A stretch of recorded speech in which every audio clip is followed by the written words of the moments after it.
আমদানি রপ্তানির আড়ালে বিপুল পরিমাণ অর্থ পাচার করেছেন এবিবি ও নাসা গ্রুপের সাবেক চেয়ারম্যান নজরুল ইসলাম মজুমদার।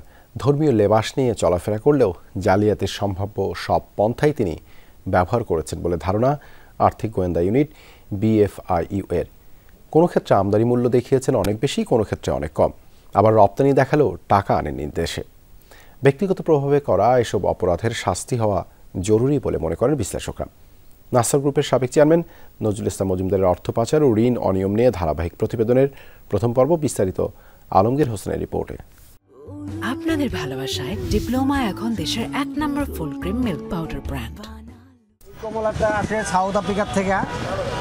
এটা বর্তমান বাজার দর চলতেছে 350 টাকা। 1-1.5 বছর আগে এটা কেজি ছিল 250, 230। দেশে কমলার কেজি 250 থেকে 300 টাকা, আমদানি মূল্য 100 থেকে 120 টাকা। $60 থেকে $8 পর্যন্ত দাম আছে। এটা প্রায় 9 কেজির মতন ওজন হয়, 8.5-9 কেজির মতন ওজন হয়। এটা আমাদের আমি যদি এটা $1 করে যদি ধরি তাহলে 125 টাকা পড়ে, আর কোনোটা 120 টাকা পরে আমাদের কিনা। মদিনা ডেটস অ্যান্ড নাটস এই কমলার আমদানি মূল্য দেখিয়েছে $7.5 বা প্রায় 800 টাকা, অথচ আন্তর্জাতিক বাজারে তখন কমলার দর সর্বোচ্চ 200 টাকা।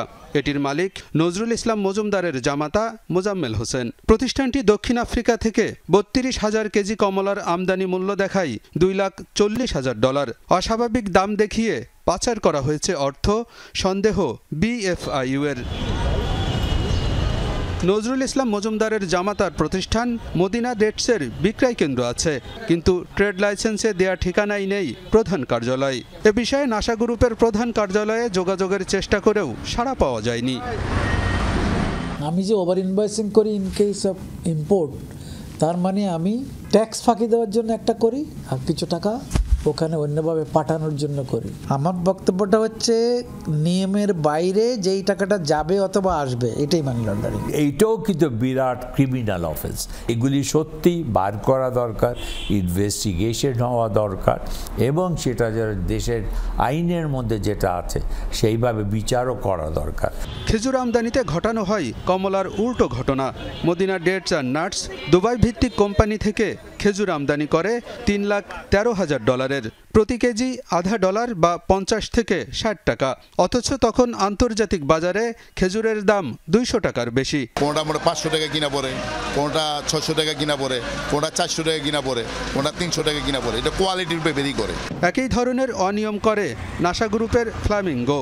তারা 6.5 লাখ কেজি খেজুরের আমদানি মূল্য দেখায় $4,55,000, প্রতি কেজি $0.7 বা 77 থেকে 90 টাকা।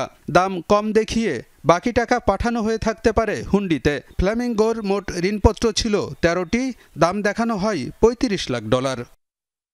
নজরুল ইসলাম মজুমদারের আরেকটি প্রতিষ্ঠানের নাম ফিরোজা গার্মেন্টস। 2012 থেকে 22 সাল পর্যন্ত তারা রপ্তানি আদেশ পায় $119.82 লাখ। এর মধ্যে $118.66 লাখ দেশে এলেও আসেনি বাকি $11,55,000। এ অর্থ পাচার করা হয়েছে বলে ধারণা আর্থিক গোয়েন্দা সংস্থার। আমাদের এক্সপোর্ট হিসেবে কিন্তু এক্সপোর্ট রিসিপ্টই আসেন, তো এগুলো তো আরেক ধরনের বড় বড় ক্রাইম। আমি এগুলো থরো ইনভেস্টিগেশন হচ্ছে যে সে কার কাছে এক্সপোর্ট করছিল এবং কোম্পানিগুলো তার সাথে রিলেটেড কিনা।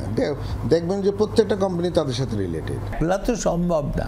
এটা নিশ্চয়ই তার সাথে সহায়ক যারা ছিল তারা কাজ করেছে। Political leader, regulatory authority, bank, প্রত্যেকে কিন্তু আমার মনে হয় তাদের রেসপন্সিবিলিটি ল্যাপসেস আমি দেখতেছি, নাহলে এটা সম্ভব না।